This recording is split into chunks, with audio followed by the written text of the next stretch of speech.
Saudari-saudaraku yang terkasih, kita sedang berbicara mengenai pengantar untuk Perjanjian Lama. Karena kita yakin bahwa untuk memahami tulisan-tulisan Perjanjian Lama, sejarah itu penting. Artinya sejarah umat Allah Perjanjian Lama itu penting. Maka kita perlu menelusuri seperti apapun tidak mudahnya sejarah itu. Tidak di dalam detail-detail, tetapi sekurang-kurangnya nanti ada cakrawala, ada gambaran umum. Yang sudah kita bicarakan dan selesai adalah tahap pertama, yaitu tahap bapa-bapa bangsa dari panggilan Abraham sampai dengan ketika anak-anak Yakub, Israel, berada di Mesir. Itulah isi seluruh kitab Kejadian. Kita juga sudah mulai dengan periode yang berikutnya, yaitu periode Mesir, Keluaran, sampai dengan Gunung Sinai. Kalau pada bab pertama, kita menjelajah dengan sangat singkat, 200 tahun dari tahun 1800 sampai 1600 sebelum Masehi. Pada bagian kedua, mulai dari Mesir sampai Sinai, periodenya adalah sekitar 1275 sampai dengan 1225 sebelum Masehi. Jadi antara mereka tinggal di Mesir sampai dengan mereka keluar dari Mesir, terdapat bentangan sekitar 400 tahun. Waktu yang panjang. Kita sudah mulai dengan bagian yang kedua, periode Mesir, Keluaran, dan Sinai. Saya ulang sebentar hal-hal yang saya anggap paling penting. Saya tidak bosan mengulang-ulang, karena menurut pengalaman saya sendiri ketika belajar kitab suci, ini barang yang tidak mudah. Oleh karena itu kalau sekarang saya mengulang-ulang, moga-moga harapannya saudari-saudara sekalian mendapat gambaran yang semakin jelas. Sejarahnya kita semua sudah singgung. Kenapa orang-orang Israel bisa keluar dari Mesir? Dari segi sejarah mudah dijelaskan karena pada periode tertentu para penguasa Mesir itu lemah, Firaunnya lemah. Itu data sejarah.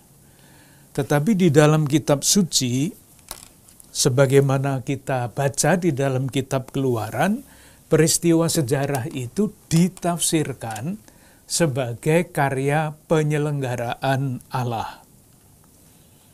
Dalam rangka apa? Di dalam rangka memenuhi janji yang diucapkan Allah kepada Abraham. Janji yang pertama sudah terpenuhi. Anak-anak Abraham, keturunan Abraham sudah jumlahnya sangat banyak. Yang belum terpenuhi adalah tanah air. Sebetulnya Abraham sudah masuk tanah Kanaan, sudah. Tetapi kemudian karena situasi sosial ekonomi yang berat, mereka pergi ke Mesir. Sehingga tanah yang terjanji itu ditinggalkan. Nah, sekarang mereka mau dibawa kembali masuk ke tanah terjanji. Sehingga peristiwa Keluaran ditafsirkan sebagai Allah yang sedang memenuhi janjinya. Itu dapat kita baca pada kitab Keluaran bab 3 ayat 8. Saya baca Keluaran bab 3 ayat 8. Sebab itu aku telah turun untuk melepaskan mereka dari tangan orang Mesir dan menuntun mereka keluar dari negeri itu ke suatu negeri yang baik dan luas, suatu negeri yang berlimpah-limpah susu dan madunya, ke tempat orang Kanaan. Ingat ketika kita berbicara mengenai Abraham di dalam kitab Kejadian bab 11 dan bab 12, orang tua Abraham itu namanya Terah, berangkat dari Ur menuju Haran, maksudnya sampai ke Kanaan. Bab 11 ayat 27 sampai 32. Tetapi Terah, orang tua Abraham, baru sampai ke Haran. Baru kemudian di dalam bab 12 kitab Kejadian bab 12 ayat 4 sampai 5, Abraham meninggalkan Haran menuju Kanaan. Sambungannya ke sana. Kanaan itu hilang, kemudian umat Allah Perjanjian Lama mau dimasukkan kembali ke tanah terjanji. Di dalam peristiwa Keluaran ada dua peristiwa yang sangat penting. Yang pertama adalah penyeberangan Laut Teberau. Sekali lagi jangan dibayangkan laut yang luas dan sebagainya. Tidak jelas sampai sekarang laut mana yang dimaksud. Tetapi ada yang mencoba menjelaskan bahwa sebetulnya masalahnya bukan laut yang seluas-luasnya, tetapi memang penyeberangan yang karena situasi alam menjadi kurang lebih kering, becek lah. Sehingga umat Allah bisa menyeberangi daerah itu. Itu peristiwa sejarah. Tetapi kemudian di dalam kitab Keluaran ini, peristiwa sejarah itu ditafsirkan sebagai karya Allah. Teks yang kita kutip adalah bab 14 ayat 4. Karena ini penting, saya ulang, saya tunjukkan 3 teks yang berkaitan dengan ini. Bab 14 ayat 4 dari kitab Keluaran, Aku akan mengeraskan hati Firaun. Jadi bukan Firaun sendiri yang hatinya keras, tetapi dikeraskan oleh Tuhan. Sehingga ia mengejar mereka. Dan terhadap Firaun dan seluruh pasukannya, nah sekarang, aku akan menyatakan kemuliaanku. Sehingga orang Mesir mengetahui bahwa akulah Tuhan. Tidak bisa salah menafsirkan kita, sangat jelas. Bab 14 ayat 25. Ia membuat roda keretanya berjalan miring dan maju dengan berat. Nah, kereta yang miring maju dengan berat karena masuk di dalam lumpur. Tetapi kemudian, sehingga orang Mesir berkata, marilah kita lari meninggalkan orang Israel, sebab Tuhanlah yang berperang untuk mereka melawan Mesir. Sangat jelas. Bab 14 ayat 31. Ketika dilihat oleh orang Israel betapa besarnya perbuatan yang dilakukan Tuhan terhadap orang Mesir, maka takutlah bangsa itu kepada Tuhan, dan mereka percaya kepada Tuhan dan kepada Musa hambanya. Itu hal penting yang pertama. Keluaran penyeberangan Laut Teberau. Intinya adalah pengalaman diselamatkan oleh Allah, oleh Tuhan, yang sedang melaksanakan janjinya kepada Abraham. Jadi tidak bisa dilepas dari janji Allah kepada Abraham itu. Nah, pengalaman akan Allah yang sangat menentukan di dalam sejarah umat Allah Perjanjian Lama dan menjadi kunci dari peristiwa Keluaran itu ada 2. Yang pertama, di panggilan Musa, kisah panggilan Musa. Ada 2 ayat kunci di dalam peristiwa itu. Kalau dilihat ayat kuncinya, lalu mungkin lebih mudah untuk memahami peristiwa yang namanya pengalaman akan Allah itu. Yang pertama mengenai Musa, panggilan Musa, teks kunci pertama adalah Keluaran bab 3 ayat 6. Pada ayat itu Allah memperkenalkan diri sebagai Allah Abraham, Allah Ishak, dan Allah Yakub. Lagi ia berfirman, "Akulah Allah ayahmu, Allah Abraham, Allah Ishak, dan Allah Yakub." Itu yang pertama. Kunci yang kedua adalah bab 3 ayat 14. Ketika Allah Abraham, Allah Ishak, Allah Yakub itu memberikan namanya. Ayat 14, firman Allah kepada Musa, "Aku adalah Aku." Lagi firman-Nya, "Beginilah kau katakan kepada orang Israel itu, Akulah Aku, telah mengutus Aku kepadamu." Nah, di dalam teks kita, yang namanya Aku adalah Aku itu adalah Yahweh. Dan di dalam teks kita, kata itu diterjemahkan dengan Tuhan. Tuhan yang menentukan karya penyelamatan. Membebaskan umat Allah dari perbudakan Mesir. Di antara dua teks itu, ayat 6 dan ayat 14, kita baca dinamika proses panggilan Musa dari yang pertama sampai akhirnya dia rela untuk diutus. Kata kuncinya sekali lagi, pengalaman akan Allah. Kalau dilihat dari Allah, perwahyuan diri Allah. Dari Allah Abraham, Allah nenek moyang, menjadi Yahweh, Allah Exodus, Allah yang membebaskan umat Allah perjanjian lama. Sesudah 3 bulan, umat Allah berada di perjalanan, bab 19 kitab Keluaran, ini bagian kunci yang kedua, mereka sampai ke Gunung Sinai. Saya baca lagi bab 19 ayat 1, pada bulan ketiga setelah orang Israel keluar dari tanah Mesir, mereka tiba di padang gurun Sinai pada hari itu juga. Sinai. Lalu kita semua tahu Musa dipanggil Tuhan, ayat 3 bab 19, lalu naiklah Musa menghadap Allah dan Tuhan berseru dari gunung itu kepadanya, "Beginilah kau katakan kepada keturunan Yakub."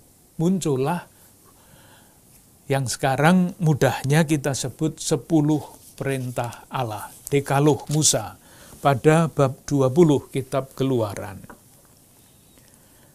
Dulu kita mengatakan, sejarahnya seperti apa ini? Sejarahnya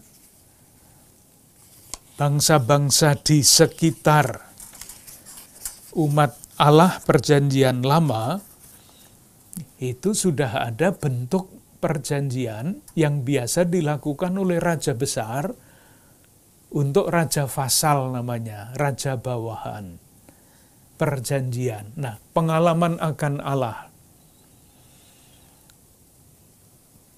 untuk Musa dan untuk umat Allah perjanjian lama secara keseluruhan dirumuskan dalam perjanjian itu. Di perjanjiannya isinya kira-kira ya raja besar itu meminta macam-macam terhadap raja bawahan dan raja bawahan berjanji setia kepada raja yang besar itu. Itulah yang kita temukan di dalam kitab Keluaran. Nanti akan kita lihat bahwa yang namanya pengalaman Sinai, perjumpaan Allah dengan Musa dan dengan umatnya, yang kemudian dirumuskan di dalam perjanjian, syarat-syarat perjanjian, itu akan digelar sangat lebar. Untuk memberikan sedikit catatan, seluruh kitab imamat itu isinya adalah amplifikasi atau pelebar luasan dari perintah-perintah ini, seluruh kitab imamat. Dan nanti kitab Keluaran juga sama, Perjanjian Sinai yang semula mestinya hanya sangat pendek, itu bisa diperpanjang seluas dan selebar-lebarnya, tentu dengan catatan, dengan pengetahuan kita mengenai sejarah, aturan-aturan yang ada di sini itu semuanya berasal dari zaman yang berbeda-beda. Hanya ditempatkan di dalam konteks perjanjian Sinai, tapi asalnya dari tempat yang berbeda-beda. Kita sampai di situ dalam percakapan kita yang terakhir. Sekarang kita lanjutkan. Perkembangan kitab suci pada periode ini seperti apa? Pasti belum ada yang tertulis seperti sekarang ini. Ketika Musa di Sinai belum ada tulisan-tulisan macam-macam seperti ini, berasal dari zaman yang jauh sesudahnya. Tetapi kita bisa berbicara mengenai perkembangan kitab suci pada periode ini. Mudah dikatakan, belum ada bagian yang tertulis, belum ada.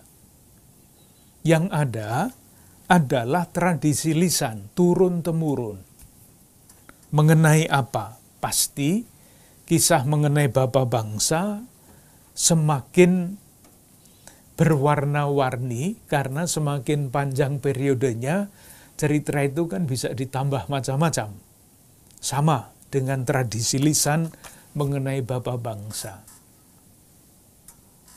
Yang kedua, mengenai pengalaman perbudakan di Mesir. Pengalaman berat itu nanti masih akan diingat, bahkan di lingkungan orang-orang Yahudi sampai sekarang masih diingat itu betapa beratnya pengalaman hidup sebagai budak di Mesir. Musa, tokoh itu pasti diceritakan, dan kemudian perjalanannya keluar dari Mesir sampai dengan Sinai sudah menjadi bahan yang kurang lebih kurang lebih ada bentuknya. Saya tidak mengatakan jadi, tetapi ada bentuknya. Demikian juga pengalaman Sinai. Betapa pentingnya yang tadi saya sebut dengan istilah yang kadang-kadang tidak mudah dimengerti, pengalaman akan Allah. Yang dimiliki oleh Musa, yang dimiliki oleh umat Allah di Gunung Sinai. Jadi kisah-kisah di sekitar peristiwa-peristiwa penting itu sudah semakin tampak bentuknya.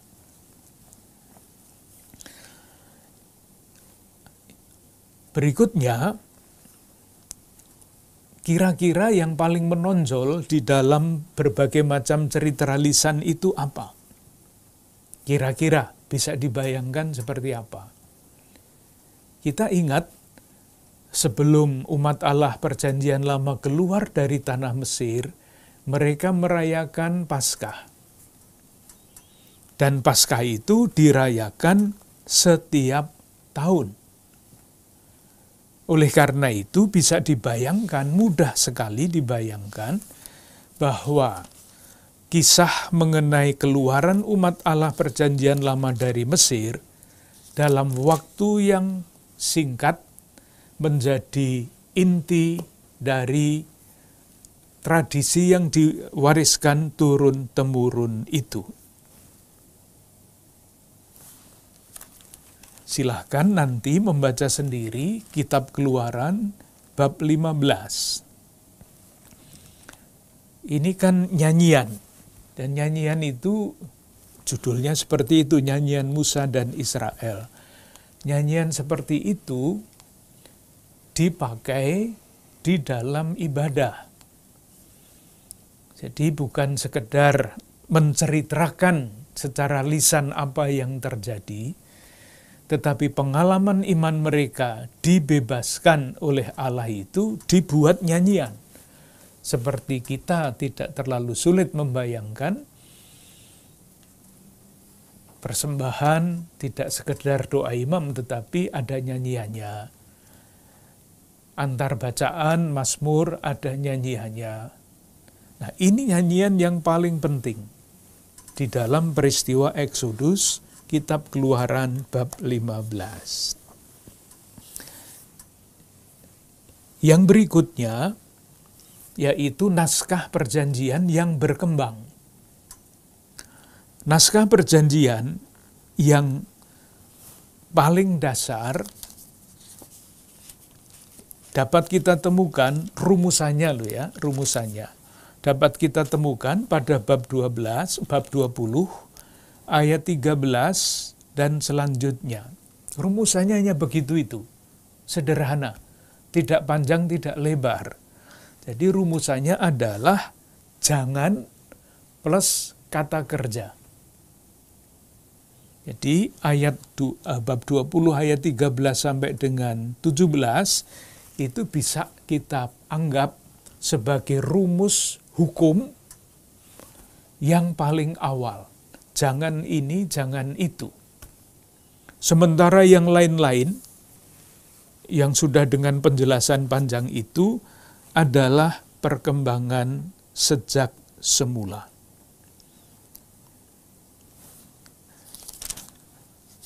Kita bisa lihat sebentar bab 25 kitab Keluaran ayat 10 sampai 16, tabut perjanjian. Jadi salah satu yang diperintahkan kepada Musa adalah membuat tabut perjanjian. Haruslah mereka membuat tabut dari kayu penaga dan selanjutnya. Untuk apa? Untuk menyimpan loh batu, di mana perjanjian itu ditulis. Sekali lagi, jangan dibayangkan, boleh juga sih membayangkan, tetapi gimana ya? Seolah-olah dua loh batu itu turun dari langit. Kita mencoba memahami bagaimana proses ini secara manusiawi bisa terjadi. Pada tahap yang paling awal, dibuatlah perjanjian yang sangat sederhana, dan karena perjanjian itu kudus, maka disimpan di tempat kudus yang namanya tabut perjanjian itu, dan baru kemudian yang sederhana-sederhana ini dikembangkan sejalan dengan perkembangan sejarah umat Allah perjanjian lama.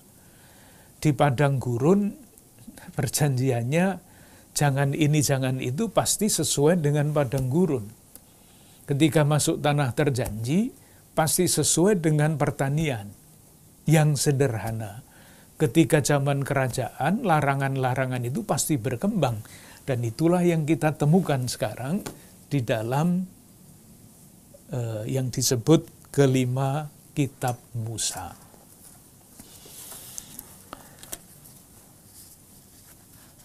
Lanjutnya, saya merasa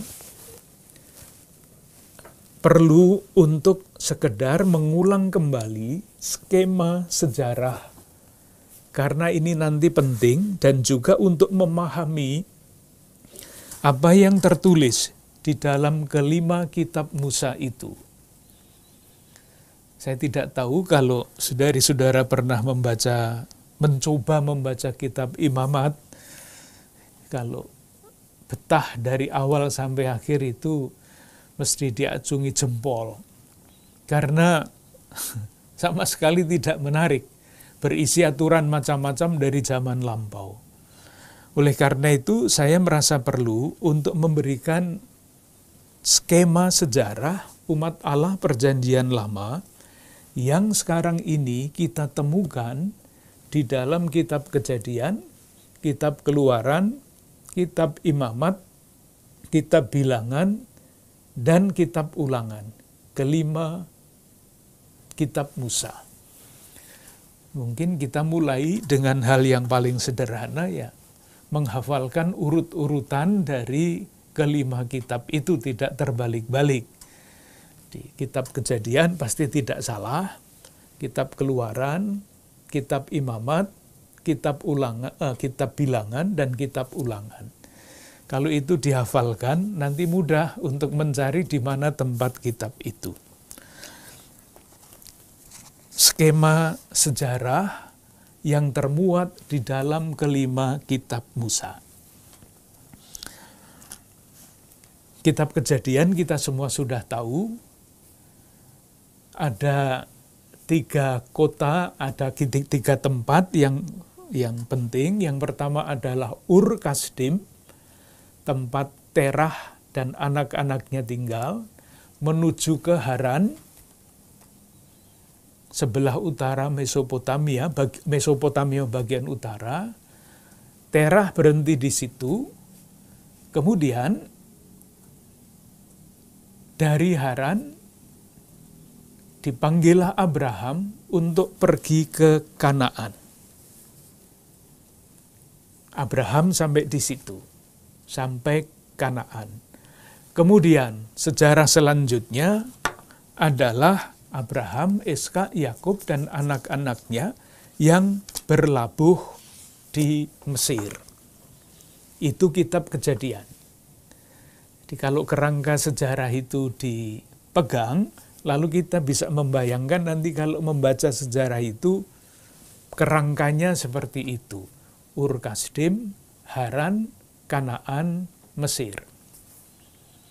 Ada kota-kota lain di antaranya, tetapi kalau disebutkan nanti malah tidak jelas kerangkanya. Kitab Keluaran. Nah, ini mulai tidak mudah. Kitab Keluaran itu mulainya di Mesir, kita semua tahu, dan kemudian bermuara di Gunung Sinai. Bab 19 Kitab Keluaran ayat 1.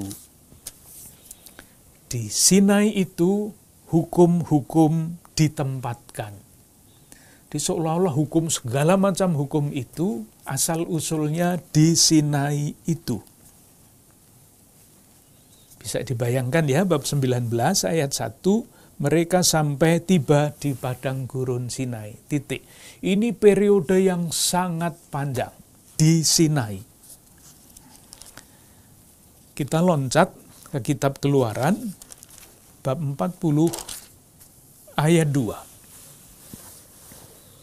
Musa mendirikan kemah suci. Berfirmanlah Tuhan kepada Musa, pada hari yang pertama dari bulan pertama, haruslah engkau mendirikan kemah suci, yakni kemah pertemuan itu. Nah, ini masih di mana? Masih di Sinai. Belum pergi kemana-mana. Nah, kemudian menyusul kitab Imamat. Lokasinya mana kitab Imamat itu? Ya di Sinai itu, karena sambung dengan Imamat bab 1 ayat 1.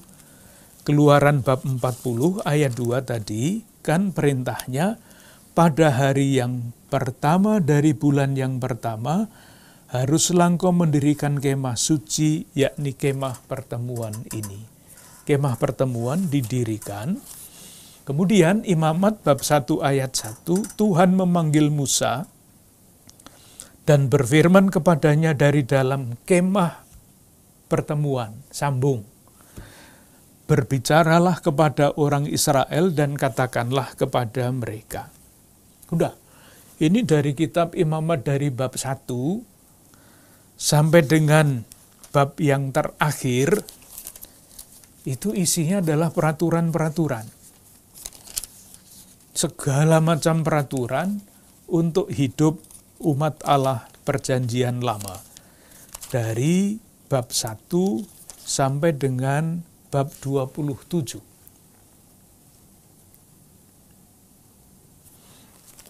Kita baca Imamat bab 27 ayat 34 ya. Ini ayat terakhir dari kitab Imamat. Kata-katanya begini, itulah perintah-perintah yang diperintahkan Tuhan kepada Musa di Gunung Sinai untuk disampaikan kepada orang Israel. Jadi kalau kita mulai dari kitab Keluaran bab 19 ayat 1, tiba di Sinai, Musa bicara tentang peraturan-peraturan. Diteruskan dengan kitab Imamat sampai dengan bab 27 ayat 34. Ada ringkasan di situ. Itulah perintah-perintah yang diperintahkan Tuhan kepada Musa di Gunung Sinai. Kitab Imamat selesai. Jadi ya nanti silahkan membaca tulisan itu, lalu mencoba menemukan apakah ada yang relevan. Ini aturan-aturan dari zaman dahulu.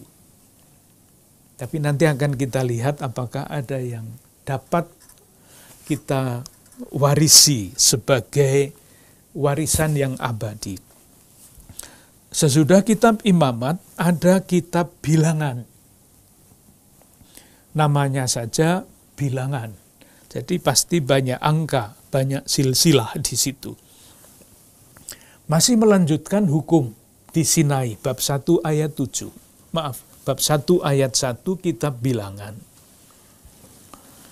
Tuhan berfirman kepada Musa di padang gurun Sinai. Sama kan? Yang tadi kitab Imamat dimulai dengan berfirman di padang gurun Sinai dalam kemah pertemuan. Sama. Maka peraturan-peraturan itu diteruskan. Sampai dengan, jadi misalnya bab 5 kitab Bilangan, peraturan mengenai orang-orang yang najis. Banyak aturan-aturannya. Tetapi di dalam kitab Bilangan ini sejarah dilanjutkan. Tadi kan berhenti di Sinai. Dari Ramses menyeberang Laut Tebero, berhenti di Sinai. Panjang di Sinai. Kitab Imamat dan kitab Bilangan sampai dengan bab 10. Kitab Bilangan bab 11, jadi nanti kalau mau membaca sejarah, kitab Imamat itu dilewati seluruhnya, kitab Bilangan dilewati sampai bab 10. Karena semuanya berisi peraturan. Nah, sejarah lanjutan berangkat dari Gunung Sinai itu mulai pada bab 10 ayat 11 dari kitab Bilangan. Kita baca, moga-moga jelas yang saya maksudkan. Itulah kerangka sejarah dari Mesir ke Sinai. Panjang. Mulai sejarah lagi pada kitab Bilangan bab 10 ayat 11. Saya baca. Pada tahun yang kedua, pada bulan yang kedua, pada tanggal 20 bulan itu, naiklah awan itu dari atas kemah suci tempat hukum Allah. Nah sekarang, lalu berangkatlah orang-orang Israel dari padang gurun Sinai, menurut aturan keberangkatan mereka, kemudian diamlah awan itu di padang gurun Paran. Ini perjalanan berikutnya sampai padang gurun Paran. Nanti bisa dilihat padang gurun Paran itu di mana, di dalam peta, sebelah selatan Kanaan. Nah, salah satu tempat, tanda petik kota, yang akan didiami oleh umat Allah Perjanjian Lama. Dalam waktu yang cukup lama, yaitu namanya Kades Barnea. Itu persis di sebelah selatan Kanaan. Kita lihat kitab Bilangan bab 20 ayat 14. Ini masih dipimpin oleh Musa. Kemudian Musa mengirim utusan dari Kades. Kades itu markas umat Allah Perjanjian Lama yang mencoba masuk ke tanah Kanaan. maka mengirim utusan.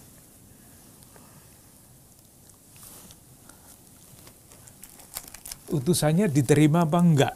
Tidak diterima. Kita baca bab 20 ayat 14. Kemudian Musa mengirim utusan dari Kadesi kepada Raja Edom dengan pesan. Jadi mau masuk ke tanah Kanaan, minta izin lewat. Permintaannya begini, beginilah perkataan saudaramu Israel. Engkau tahu segala kesusahan yang telah menimpa kami, bahwa nenek moyang kami pergi ke Mesir. Ayat 17, izinkanlah kiranya kami melalui negerimu. Kami tidak akan berjalan melalui ladang-ladang dan kebun-kebun anggurmu. Minta izin untuk lewat di wilayah Edom. Ayat 18, tetapi orang Edom berkata kepada mereka, tidak boleh kamu melalui daerah kami, nanti kami keluar menjumpai kamu dengan pedang. Tidak boleh lewat situ. Ayat 20, minta lagi ayat 19, kami akan berjalan melalui jalan raya, tidak lewat mana-mana. Ayat 20, tetapi jawab mereka, tidak boleh kamu lalu. Maka keluarlah orang Edom menghadapi mereka dengan banyak rakyatnya dan tentara yang kuat. Tidak boleh lewat ke situ. Lalu kemana? Jadi silahkan membayangkan ya, kalau Palestina, Kanaan, mereka masuk dari selatan, itu jalan yang dekat, tetapi tidak diizinkan. Lalu lewat mana? Itulah yang dikatakan pada kitab Bilangan bab 22 ayat 1.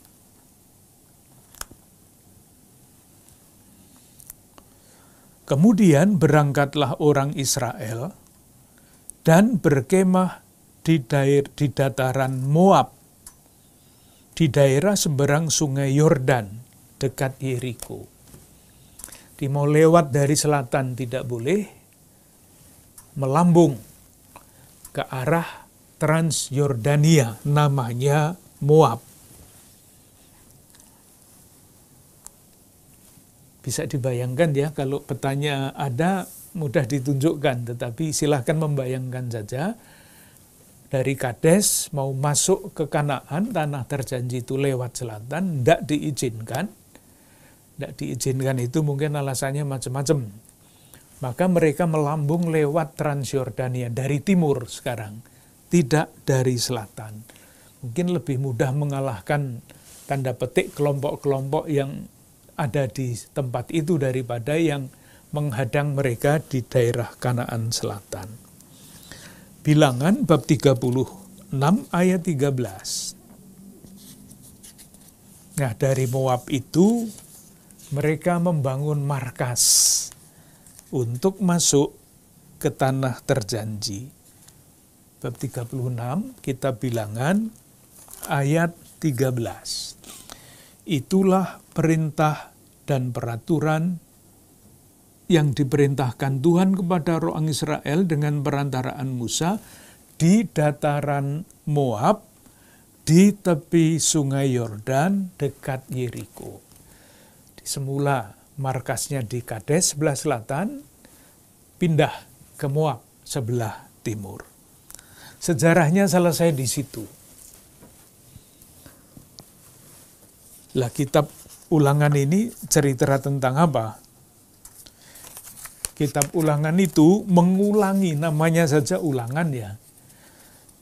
Yang diulangi apa? Yang diulangi adalah pidato-pidato Musa.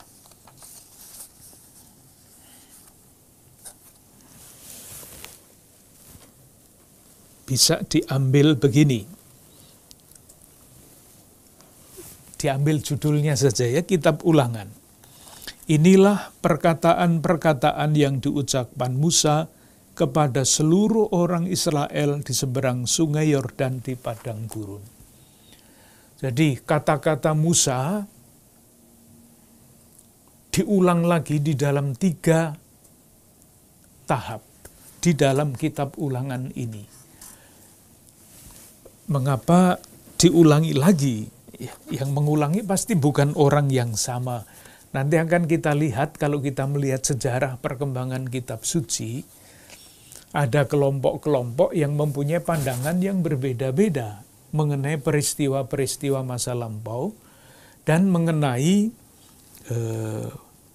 tokoh-tokoh yang muncul di dalam sejarah itu. Ambil saja contoh begini. Aliran-alirannya yang di dalam teologi itu jelas. Sering dikatakan aliran Roma itu berbeda dibandingkan dengan aliran teologi Jerman, aliran teologi Prancis, dan sebagainya. Nyanyian, aliran puji syukur itu berbeda dengan aliran madah bakti. Teksnya sama, lagunya sama, kata-katanya diubah. Nah, sama. Yang namanya hukum Musa direfleksikan terus-menerus dan kemudian tergantung dari spiritualitas macam apa yang dianut oleh kelompok-kelompok yang merefleksikan itu. Disebut kitab Ulangan karena mengulang, memberlakukan kembali aturan-aturan Musa di dalam perspektif yang berbeda. Moga-moga tidak terlalu sulit. Yang mau saya katakan adalah ini, sejarah yang tadi kita bilang berakhir di dalam kitab Bilangan bab terakhir, ayat terakhir, kitab Bilangan bab 27 ayat 13,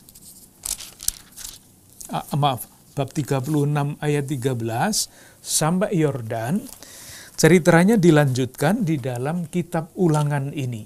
Jadi kitab Ulangan itu isinya perintah-perintah Tuhan, dan kemudian ditutup dengan kisah pergantian kepemimpinan dari Musa kepada Yosua.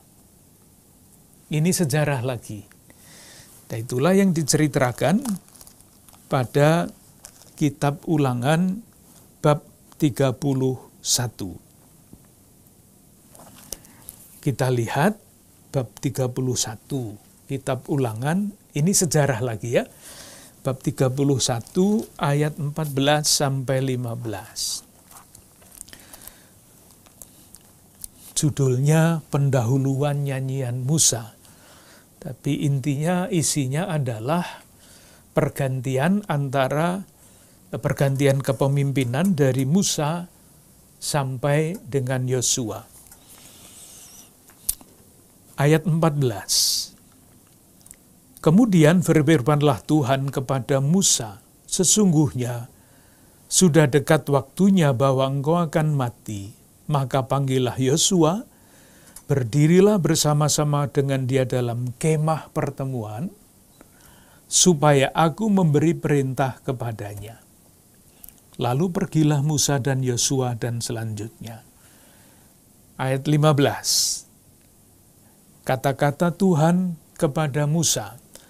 Tuhan berfirman kepada Musa. Ayat 16 dan selanjutnya. Lalu ayat 19, Musa disuruh apa oleh Tuhan ini? Oleh sebab itu, tuliskanlah nyanyian ini dan ajarkanlah kepada orang Israel. Letakkanlah di dalam mulut mereka, supaya nyanyian ini menjadi saksi bagiku terhadap orang Israel. Jadi Musa diminta oleh Tuhan untuk menulis nyanyian. Rupa-rupanya Musa pandai menyanyi. Itu ayat 16, perintah kepada Musa. Perintah kepada Yosua, ayat 23. Kepada Yosua bin Nun diberinya perintah, firman-Nya, kuatkan dan teguhkanlah hatimu, sebab engkau akan membawa orang Israel ke negeri yang kujanjikan dengan sumpah kepada mereka, dan aku akan menyertai engkau. Itu perintah kepada Yosua. Nah, sesudah berfirman kepada Musa dan Yosua, Musa menyanyi. Bab 32 nyanyiannya panjang sekali. Apa isinya? Nah, itulah yang harus kita perhatikan. Kenapa Musa disuruh menuliskan nyanyian? Inilah ringkasan sejarah keselamatan. Jadi kalau nyanyian ini Tuhan menyuruh Musa menulis nyanyian ini menjadi tanda petik warisan Musa. Kita lihat ya bahwa ini adalah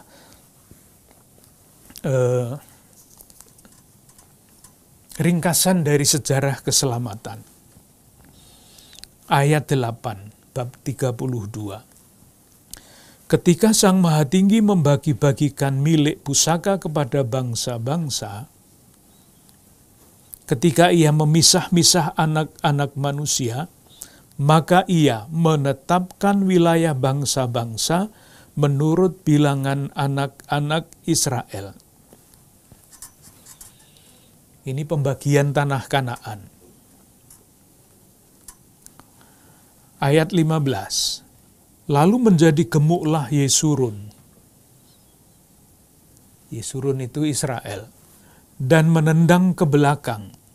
Bertambah gemuk engkau, gendut dan tambun.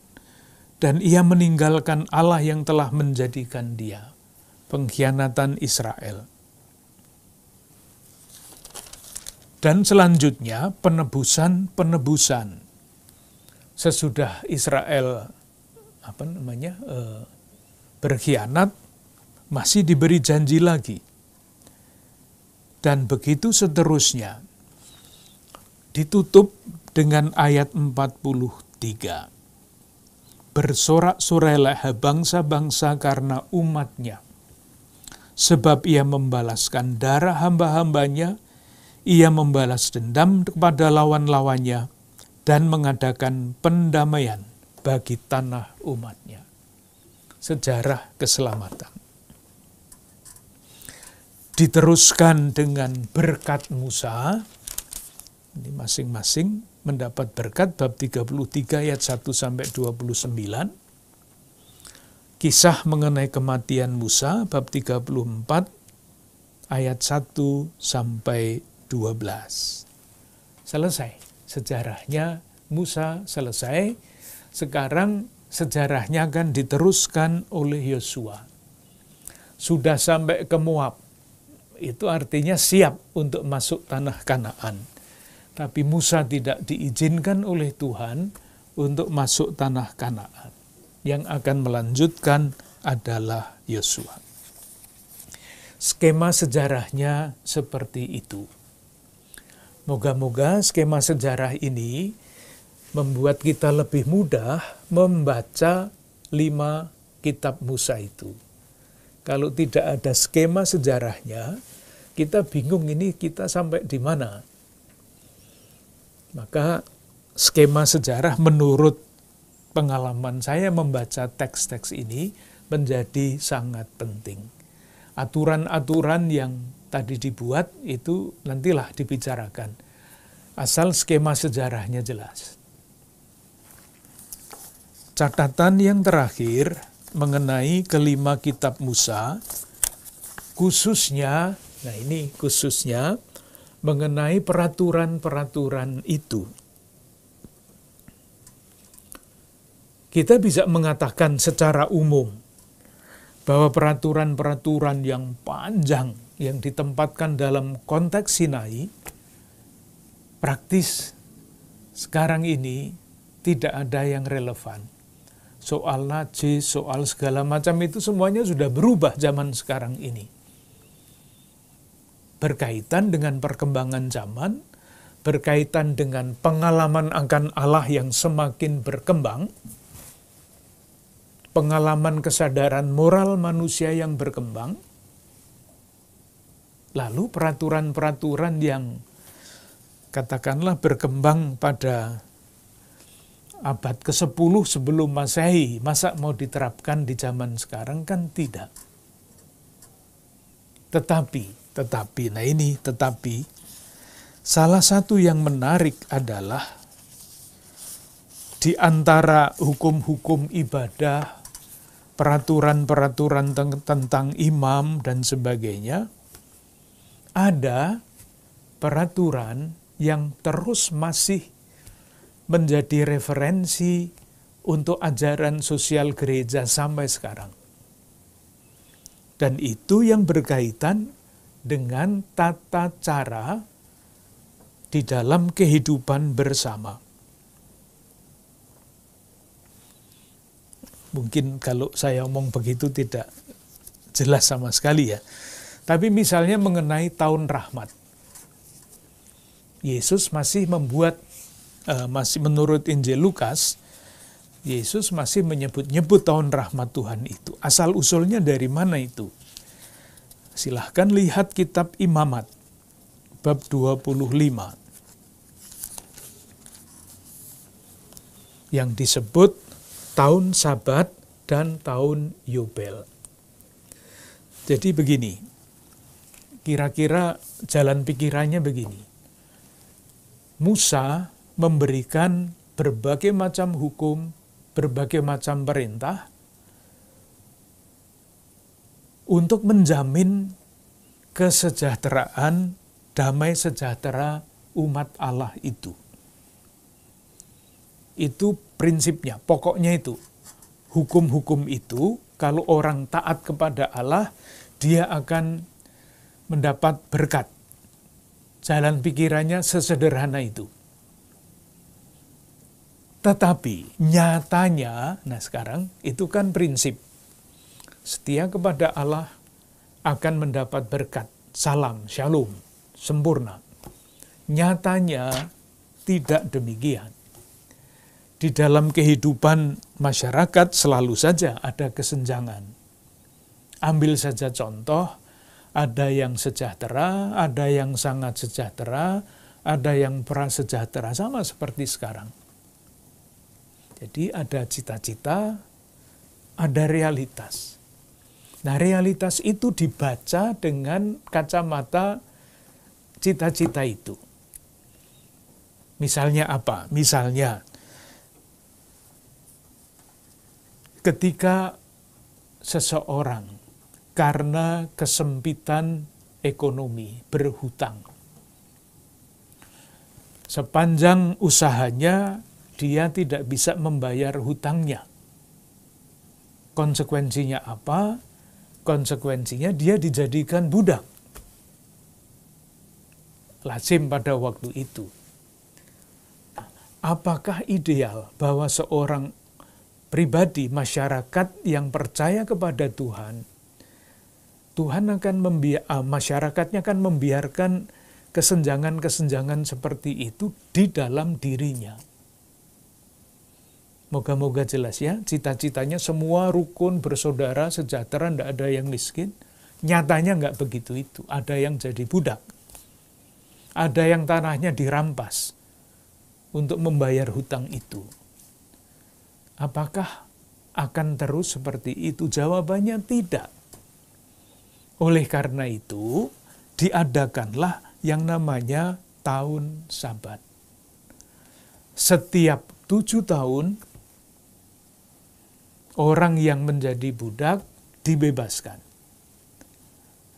Tanah yang dirampas dikembalikan kepada yang punya. Sehingga kehidupan ideal yang dicita-citakan sebagai umat Allah itu kembali. Lalu nanti kacau lagi, ditata lagi, kacau lagi, ditata lagi. Nah, itulah yang disebut tahun Sabat. Kita lihat ya, Imamat bab 25, ayat 4 misalnya. Tetapi pada tahun yang ke-7, haruslah ada bagi tanah itu suatu Sabat, masa perhentian penuh, suatu Sabat bagi Tuhan, ladangmu janganlah kau taburi. Bahkan bukan hanya manusia yang diliburkan pada tahun Sabat, tanah juga harus. Landasan untuk merawat lingkungan, alam ciptaan. Ayat 10. Kamu harus menguduskan tahun yang ke-50. Jadi Sabat itu 7 tahunan. Sabat besar itu 7 kali 7 tambah 1, tahun ke-50. Dan memaklumkan kebebasan di negeri itu bagi segenap penduduknya. Itu harus menjadi tahun Yobel bagimu, dan kamu harus masing-masing pulang ke tanah miliknya dan kepada kaumnya. Tanah miliknya yang dirampas oleh entah siapa untuk bayar hutang, itu kembali ke tanah miliknya. Diulang pada ayat 13. Dan kepada kaumnya, itu artinya tidak dijadikan budak lagi. Ayat 35. Apabila saudaramu jatuh miskin sehingga tidak sanggup bertahan di antaramu, maka engkau harus menyokong dia sebagai orang asing dan pendatang, supaya ia dapat hidup di antaramu. Di peraturan-peraturan tentang hidup sosial yang kalau kita membaca Injil tahun Sabat, Lukas bab 4, disebut oleh Yesus, inilah tahun Sabat, tahun rahmat Tuhan, Yobel. Kalau sekarang gereja mempunyai ajaran sosial, yaitu harapannya supaya kehidupan bersama yang rusak karena di dalam perjalanan waktu, entah karena apa, dikembalikan. Relevan. Kita lihat kitab Ulangan, bab 15.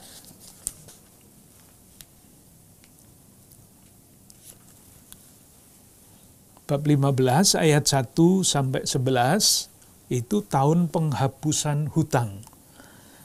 Pada akhir 7 tahun, engkau haruslah mengadakan penghapusan hutang.